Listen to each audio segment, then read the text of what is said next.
Well, hello everybody. Welcome to the what we are now, 5th of 6th for today of our online design festival. It's great to have Chris Wilson with us from STCKMN in Glasgow, aren't you, Chris? Glasgow, yeah. We've spoken in the past, and you've been involved in Right Aligned previously. So it's going to be great to dive a bit more specifically into a project and the processes that you use as a single studio. I won't waffle on too much because I know time is limited. I'll throw it over to you, Chris, and let you run through the project. Just quickly, sorry, if anybody's got any questions as Chris goes through this, please drop them into the live chat and I'll ask them at the end if we've got time. It's really important for you guys to get as much out of this as possible. If you've got any questions that are specific to the project or the process, like I say, just drop them in. I'll ask it later. So I'll throw it over to you, Chris. I look forward to seeing what you've got. Right, perfect, Chris, thanks. Before I start, I just wanted to say thanks, Chris, for asking me to be part of this. It means a lot to be included in it because it's a great lineup that I've seen with all the other speakers. So yeah, thanks very much. And I know that you're doing a lot of different initiatives at Right Aligned. So yeah, thanks on behalf of me and the creative community. Okay, so hello everybody that's tuned in. I'm excited to share this project and process with you today. So I'm not sure who's watching, how many of you know who I am. I can see that my wife's watching, so at least I know there's one that knows who I am. But I'll just do a wee quick intro about me and the business just to get us started. So I'm Chris Wilson. I run a one-man creative studio called STCKMN based in Glasgow. I've been working in the industry for 17 years, initially working in-house, then freelance, agency side, and then before committing full-time to STCKMN the last 7 years. That slide there kind of visually represents the many roles that I need to perform because I'm just a company of one, but I offer quite a large amount of different services.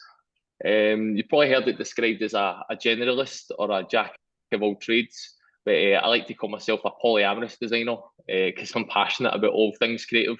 I'm not tied to a single discipline, but instead I kind of like to flirt with a variety of the different creative approaches, some of which are listed here. So you'll see there's not really many services that I don't offer. Some of the things there listed that I don't do, I don't rip off ideas, miss deadlines, run with scissors, or sunbathe nude. But you can see from that kind of list, it's really just kind of branding, designing content and visualization, and that encompasses almost like a kind of full service approach. I do some digital design, but don't do any coding or the web-based stuff. So yeah, that's the kind of only thing that I probably don't touch upon. A lot there that I do, but the kind of core ethos behind all of the work is that I approach with curiosity and deliver creative with purpose. I like this kind of wide-eyed, naive, childlike approach of just asking lots of questions. I think that kind of repeated why not or why can't it be this way can lead to kind of real unique thinking and understanding. And I believe that design really should have purpose. Like it should be a creative solution to a problem or a function to achieve a goal. I don't really like kind of just designing for design's sake. I think that it kind of has to have purpose. So the project I'm going to be talking about today is 24 Heaven. It's a caffeine conscious coffee company. They're effectively an artisanal drinks brand that focus primarily on coffee, but hope to maybe develop that going forward. They're a bean to cup enterprise, so each stage of the production is managed by the owners, and that's from the sourcing of it, the processing, roasting, grinding, even to the packing of the product. The products are a low caffeine alternative to the kind of regular full caffeinated products that are on the market. But it retains the high quality taste that you'd expect from a specialty coffee. So they sell direct to consumer via their site, and they hope longer term to get into retail and some of the kind of more high end department and food stores. So typically how most projects start, I'll have an initial call or conversation with the client. And we'll kind of outline just roughly, well, what is it that you're trying to do? What's the kind of the core product or business that you have? So initially I had a call with 24 Heaven. Their kind of challenge was that they have an existing branded packaging, but it didn't quite align with the kind of intended target audience that they were hoping to look at. And also they were looking to revisit their kind of mission, vision, what they wanted to do in the messaging of the business. So that goal was to kind of me to come in and help reposition them with a new brand, with new packaging, and then them kind of establish themselves as a market leader in the kind of low caffeine coffee market.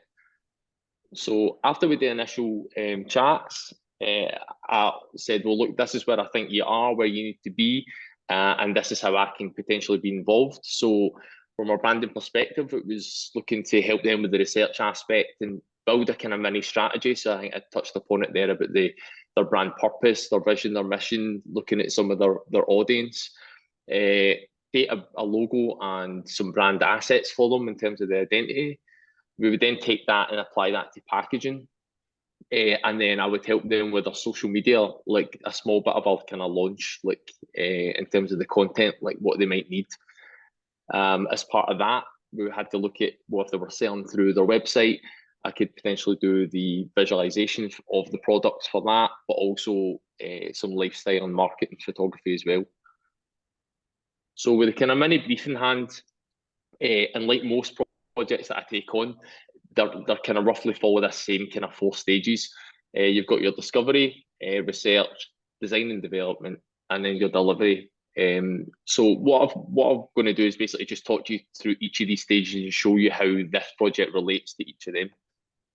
So the discovery part, really that's just like questioning and information gathering, helping distill down basically them brain dumping everything that they want to do and everything about their business, and kind of distilling that down so that I've got a kind of firm understanding and direction of where we're going, and then collating that into a document for reference.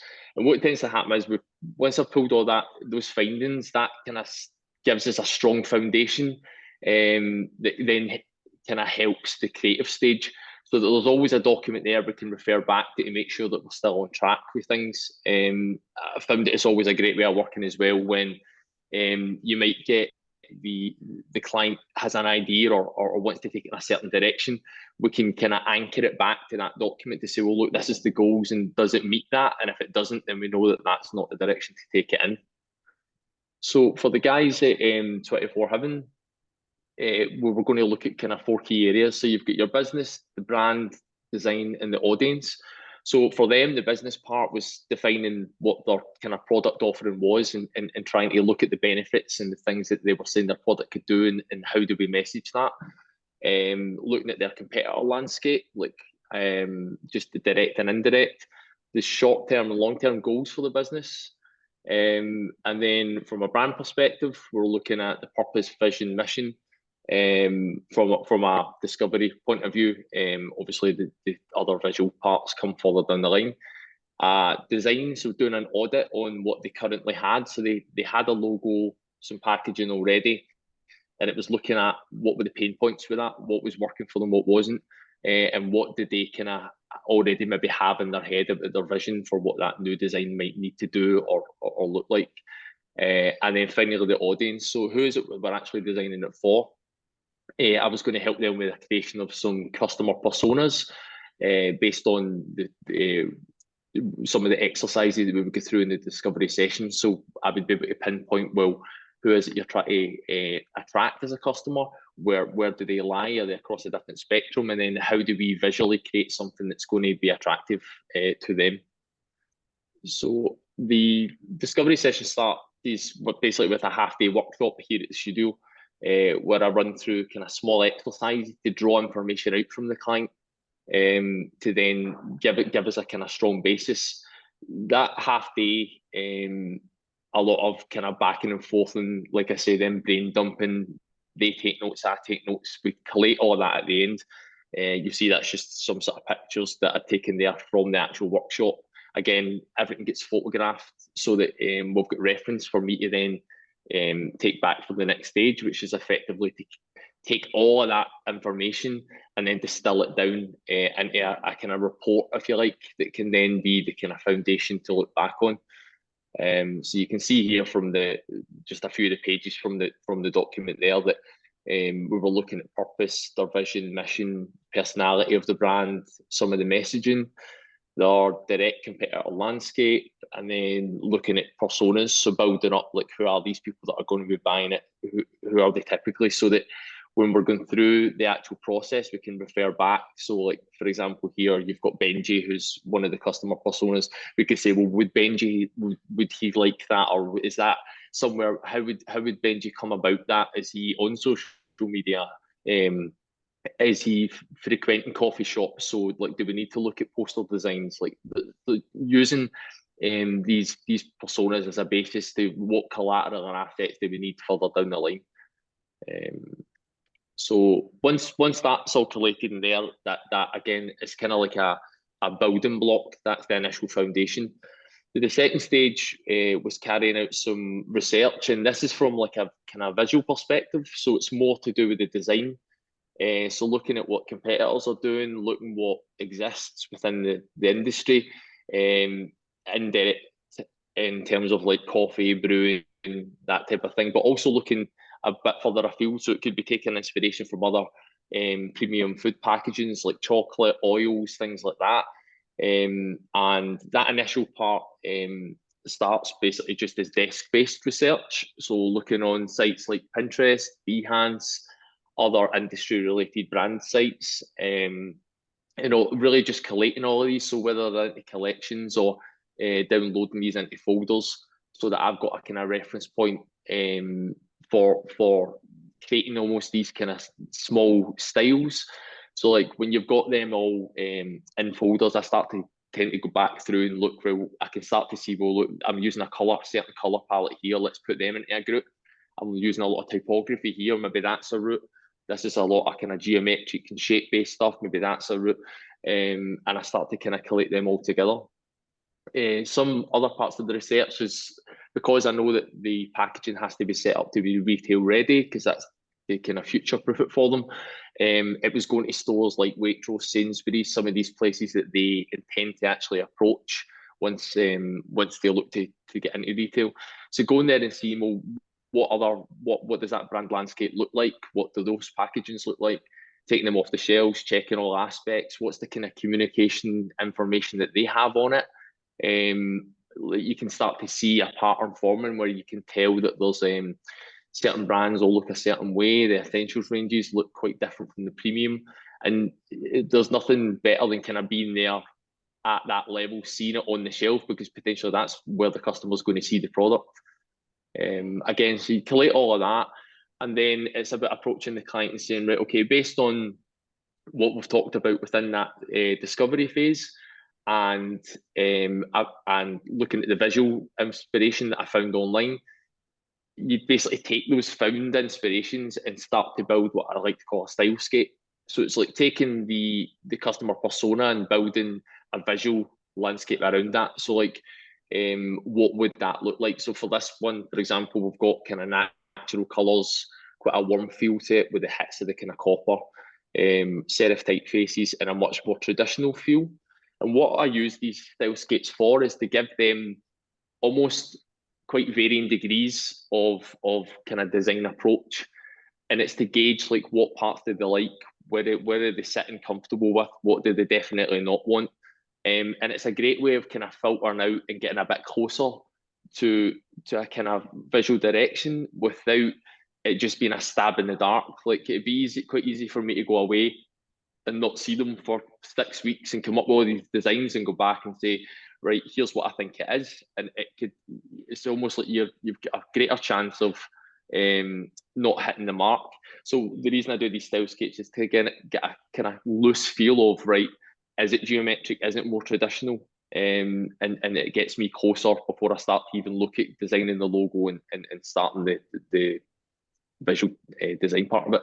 So again, you can see here that's quite different from this one. We've got one that's a lot more, it's using sans serif fonts, geometric, quite bold, lot of circles, and it's a very different look and feel. So it's again try to weed out what they like, what they don't. And then this kind of third option, again, very monochromatic palette, but you've got the hit of premium through using foils. So it's trying to use some of the materials of the product, again, try to get a sense from them. Is that a route that they want to go down? Could we do it through materials rather than illustration, or rather than using typography? And then this kind of fourth approach, which again was playing much more on the clinical scientific approach, There's a lot of health benefits to the reduced caffeine that they offer. So I wanted to see, is that something they want to lean into? Or is it more about the kind of premium feel? So by presenting these kind of 4 routes to them, it becomes quite apparent very quickly, like this is something they like, something they don't, and then we can just get rid of the things that we don't think is going to work. And what tends to happen, like most times when you work with clients, they like a bit of loads of them, and they kind of just want it all to be a kind of mishmash of everything, which is fine. Like I'm always happy to kind of, I wouldn't present things on those style skates if I wasn't comfortable that I knew pretty much most of the elements would work or would gel together. So then what happens is we go back and we take elements of all the ones that we like and create this kind of refined style skate, if you like. So you'll see there's a lot of the elements from each of them have been kind of pulled in. The more traditional feel they were dead against. So you can see that that's almost the first one that I showed you there. None of that's been brought through, other than the kind of copper hit up in the top left there. So once we've got to that stage, it's that's when I actually start to do the design itself. So I look back through some of the key words that we talked about in the discovery session at the beginning, and what they'd kind of suggested was, it was basically, how I do it is they have 2 full slides worth of words that I print up for them, and I say, what words do you think best symbolise the brand? And they'll mark up ones that they like, and then we filter that down to the point where we can get it to a really short list of what we think are the main criteria for it, and then that's what you're seeing here. So I use that to then be the basis for, before I start to sketch, right, I know in the back of my mind I need each of these things to at least hit somewhere within it to know that I'm still on the right track for what we discussed at the beginning.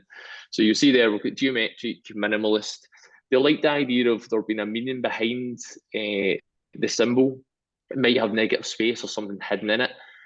And they also had decided that they wanted it to be a word mark with a symbol. There had to be something that could be taken out, almost like a stamp or something to represent the business, without the words 24 having to be there.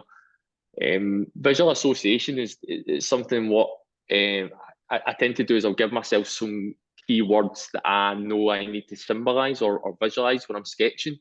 So the idea is that it's an all-day coffee. So because it's got the caffeine reduction in it, typically most coffee drinkers, you know, if you want to sleep at night, you're not going to have a coffee past maybe six o'clock.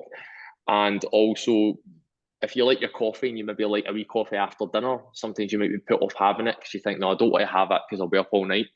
But with the caffeine reduced coffee, it allows you to have the caffeine much later in the evening without the negative benefits of that. So like this idea of this kind of all day coffee or 24-hour approach, again, playing on the name that they had about the 24/7, it's supposed to be 24 heaven because of the benefits. So all day consumption, 24 hours. The idea of having a more balanced consumption of caffeine because it's reduced.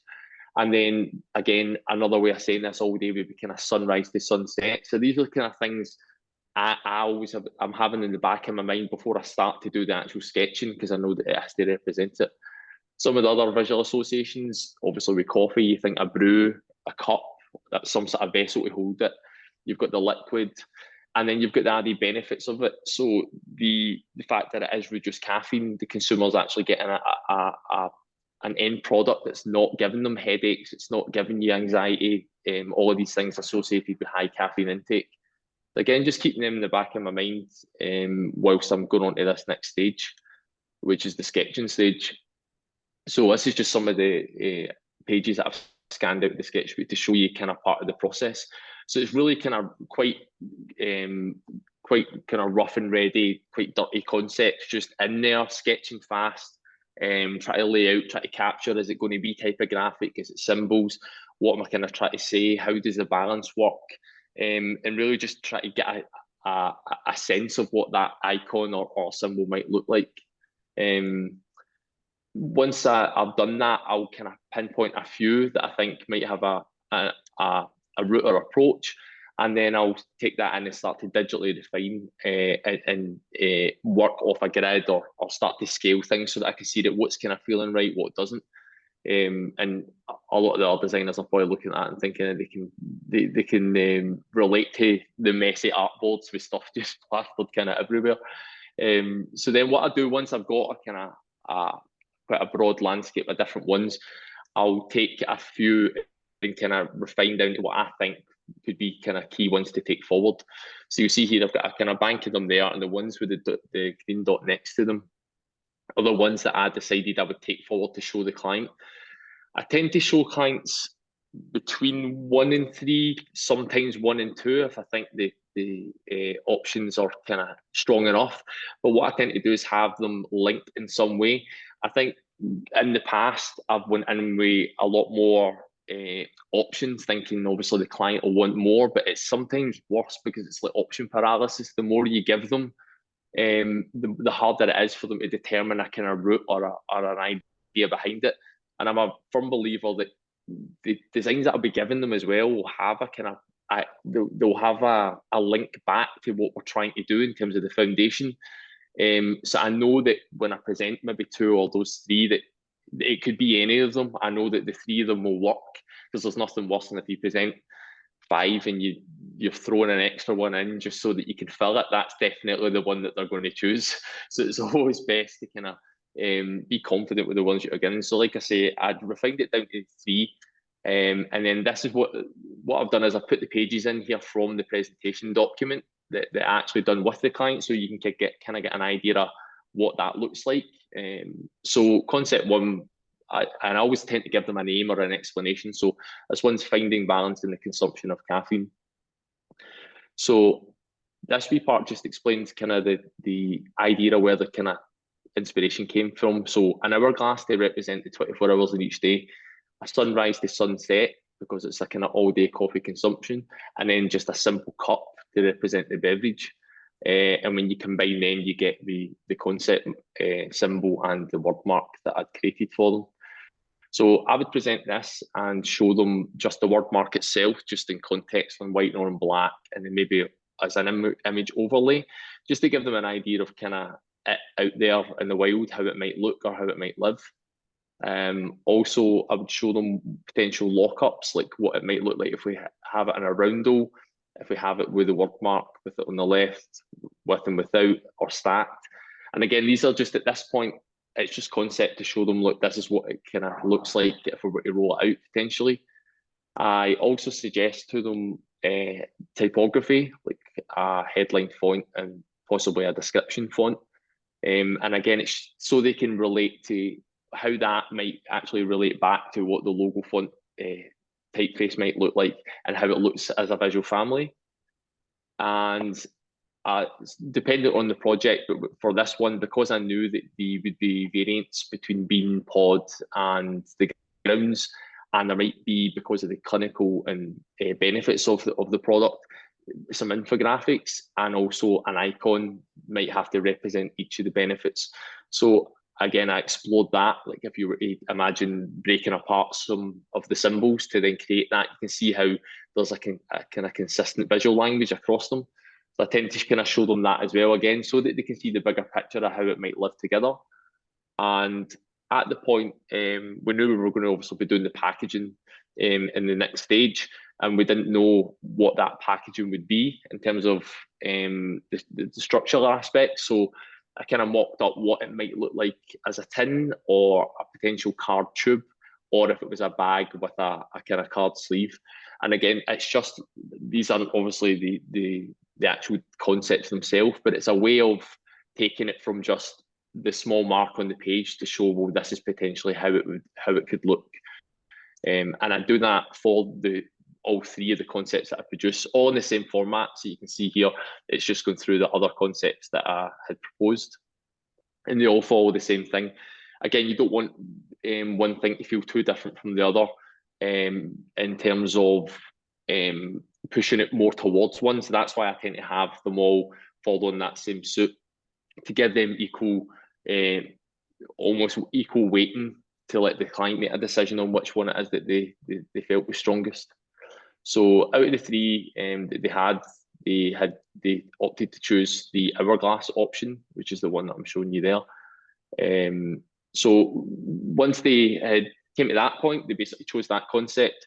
I refined it just in terms of the weighting, how it was going to sit in terms of the lockups, and created a kind of toolkit for them. So it was kind of done in a few different stages. The company themselves, the two owners work full time, so this is something that they're doing kind of in their spare time, in the hope to once it launches they can move into a full time capacity with it. So they kind of wanted to do these things in different stages. So the initial thing was do the logo, then it was going to be do the packaging, and then do what the social content and kind of mini launch would be.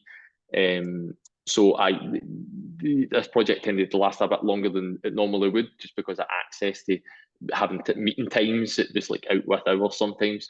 So once we got to this stage, they were happy to take that, use the graphics, like the toolkit that I'd given them, to register the business and do all the kind of business stuff side of it. The next stage that we moved on to was what the outer packaging was going to be. So this is just a photograph of some of the things that we were discussing. Potentially a kind of aluminium can style approach, maybe a kind of stainless steel can, bag with a surround, bag with a kind of box or sleeve, or potential pouch. Now, one of the things that they were keen to do would be to look at this kind of sustainability option of not having a lot of packaging going to landfill. And because they sell through their website, they were keen to have it as a kind of gift packaging, as well as something that could be refilled. So that way that you're not just buying the paper-based packaging and it's getting recycled, rather than you would actually just order a refill and then just keep that same can that you have. So it was opted that we went for that option. So it was the stainless steel can as opposed to any of the other options. And once we'd kind of worked on that, it was a case of me defining what that copy and what those packaging elements should be. So speaking to them, it was, well, when customers potentially need to know what the selection of the coffee is. So if it's medium roast, if it's caffeine reduced. The second part we were keen to do was to get a wee bit of mission or story about the business, so people could buy into the company itself. Some of the values and habits. So if we could talk about what the product was, but also lean into what some of those habits might be. So this kind of worry-free idea that you can drink it morning, noon, or night without having any of the negative effects of caffeine or being kept awake at night. Talking about the company itself, the beans that they source, everything's ethically sourced from small farms. So it was keen to get that on there in terms of like the provenance and trust aspect. Tasting notes, like anything, it was nice to have that on there so that people get an understanding, if they're maybe not familiar with that type of bean, what it might taste like. And then the use type, that actually subsequently changed. Initially I'd put that on there so that people would know what it would be used for. But it's actually it's going to be reserved now for just cafetiere use. So that was initially me just kind of working out roughly what I felt was required there for coffee. And then it was a case of taking some of the inspiration from what we'd done, using the actual brand itself and to the point it was at, and seeing how that might look as a label for the tins that we decided upon. So this is just some screenshots from the kind of working document. And you'll see it kind of varies from sleeves to full bands going actually around it, full print, right down to the kind of stickers, which was the kind of chosen option they decided to go for. So again, a quick mock-up was done once the label was created, just to show them what it looks like on the aluminium tin. And then I would show them the flat mock-ups to say, well, look, this is basically what your label looks like. I would go one further just to explain to them, look, this is how the construction and blueprint of the logo works. Like on the front, you've got the logo and icon. We've got this kind of semicircle die cut. So the method for drying of the beans, like for the roasting, it's in a kind of large roaster, again, that reflects that shape. So it was keen to keep that same visual language associated with some of the products that they use to create the product, and try and bring that into the label itself. You can see the roast type, product description, and then a lot of the mandatories that you require on the labels. But again, it's important for them to kind of understand the workings behind it and the reason for including all of that stuff. was a seal across the top as well, because the tin is actually kind of like a paint tin. You use the spoon to open the top. So for sealing methods, there's a seal that goes across the tops for protection, just so that you know that the product hasn't been opened. And then a kind of, again, a rough mock-up to show on the shelves in the supermarket. And again, this is just for them to get an idea of like standout, like how it sits against the rest. The biggest competitor out there that has the metal tin is the LA Coffee, so it was keen to put that kind of next to that, so that they get an idea of like, look, if this is their direct competitor and they're doing a similar packaging, how do we look? How does it sit? And then from there, then there was an additional stage of refinement. Initially, some of that copy that I showed you initially changed. And then the one that you see there is basically the last stage of that process, which is me producing print ready artwork that then gets sent off for production. So that was that part of the delivery for the projects. Again, that was kind of like stage 2 for them, which was stage 1 was the brand, stage 2 was the packaging. And then this third stage was like, we're going to require a way of putting stuff onto their social channels, imagery for their e-commerce website for selling, and they needed a kind of visual bank of assets that they could use to promote the product and the brand. So the last stage was kind of looking at how we deliver that. So the first stage was to produce some lifestyle photography for them. They wanted to be in situ to show the actual product as it would be used. So on countertops, on top of espresso machines, like if you imagine it's going to be getting sold in a lot of boutique coffee shops, places like that. So it was about trying to be a kind of budget friendly way of doing that. So you'll see from that slide that I just showed you there, just setting up countertops using various different backdrops. So it's got the wooden slats there. So they were just taken out and replaced with different backdrops, and where the black wooden surface is, that was taken out and replaced with different surfaces, just to give us a kind of overall look and feel that felt like various different kitchens that might suit the customer personas that we'd done. And you can see it across a kind of range of different shots of the packaging in use and lifestyle shots. And again, that kind of shows you a lot more of the kind of different surfaces and stuff that are there for the lifestyle shots. As part of that as well, we produced a wee kind of promo video, just showing a kind of slow-mo of the beans falling down onto the can, and then the tagline comes across. And again, it was just producing this other wee teaser that they could then use, and they could also use as a kind of header on their website. Another part of that was the e-commerce side, so they sell direct to consumer. So I produced these 3D visuals of the outer packaging and the inner pouches that you can buy as the refill. So that was all done in 3D.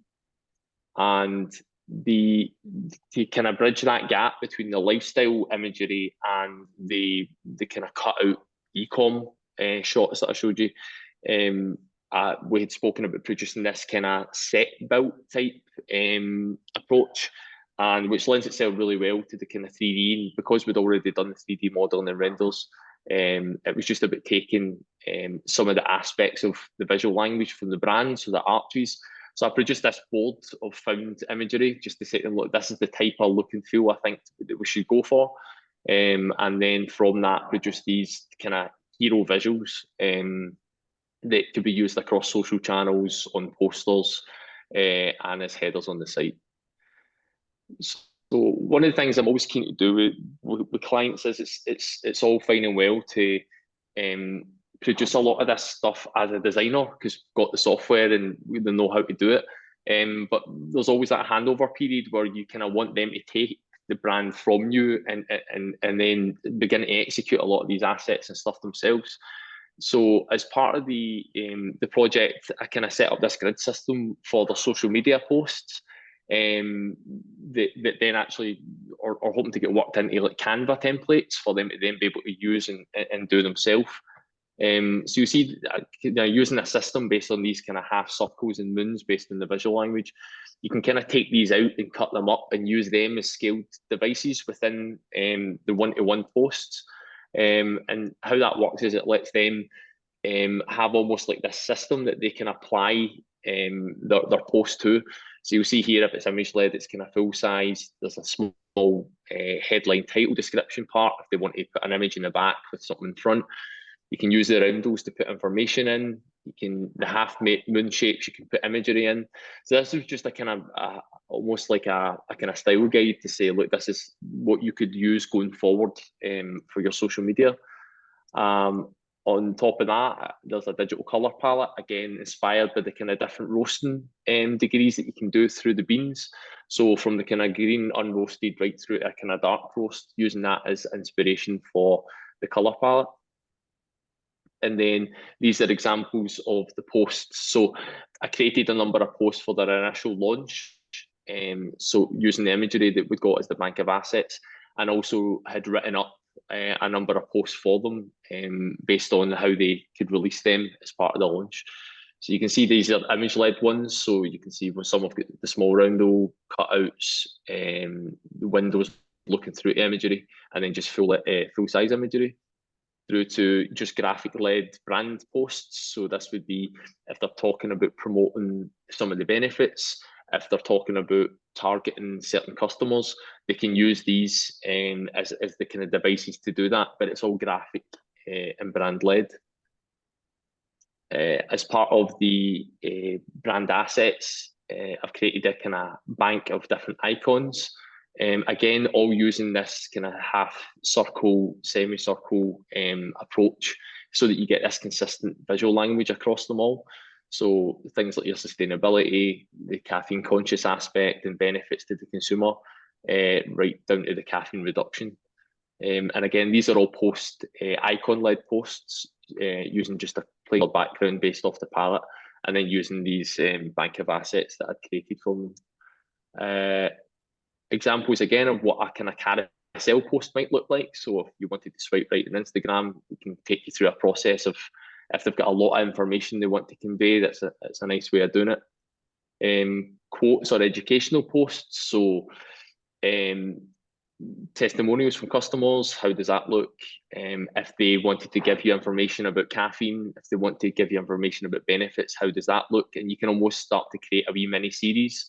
So you're not only are you posting about the benefits of who they are as a business, but you're also educating the customer in the hope that they can have a better relationship with their caffeine intake.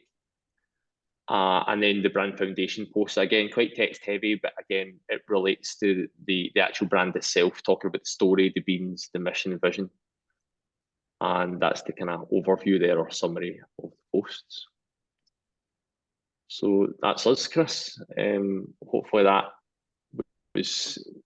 I was looking at the clock there and just watching my timings, but I've done it quicker than I thought it would be. That's perfect, mate. That's well, just short of the 45, but it's amazing to get that much in.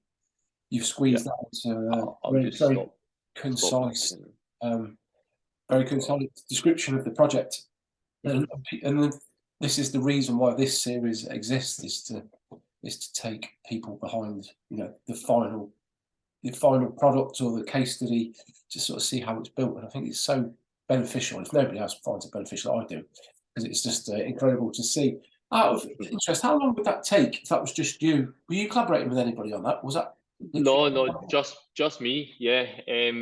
I think the actual project itself, in terms of the longevity, it took 12 months. Now, it didn't take me 12 months to do it. It took 12 months just because, like I say, the two owners were only doing it part-time. There was a few gaps in between where we done one stage, left it about one stage. But I think overall that amount of work is probably about a 3-4 month amount of work.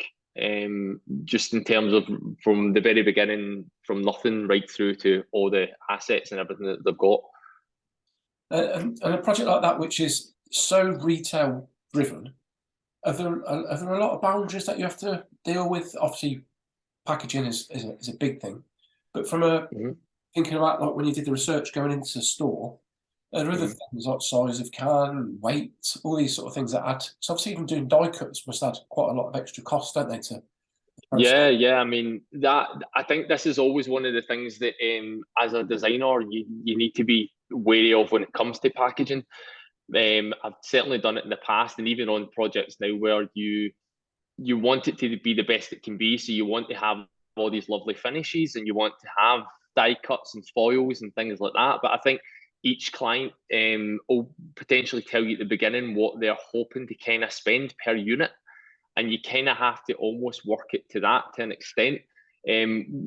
One of the things we had went through with part of that process, I think I touched on it a wee bit when I showed you the varying different types of outer we'd looked at.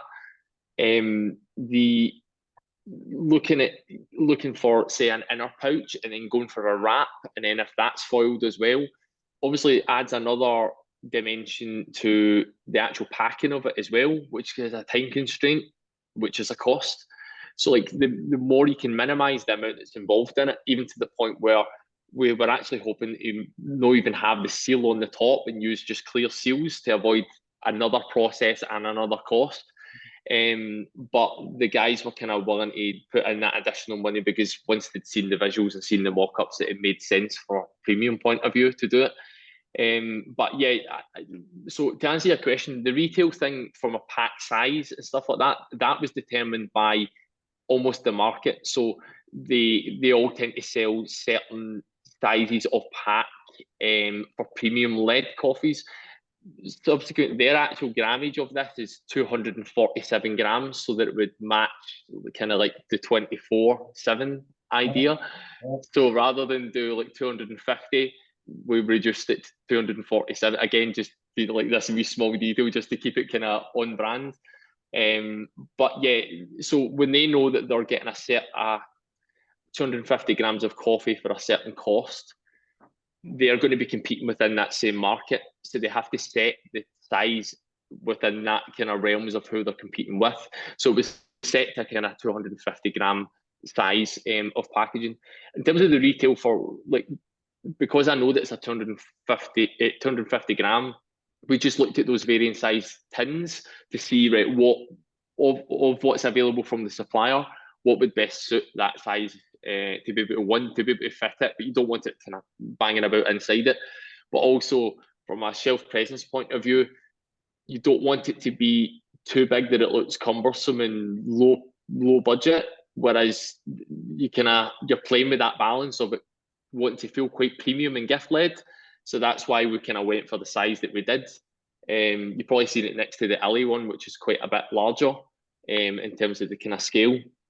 But yeah, again, looking at even how the white space between the size of the label that we used compared to how much of the metal we wanted to see, again, was all about trying to frame that in a way that felt quite premium, without just sticking a big massive sticker right round it.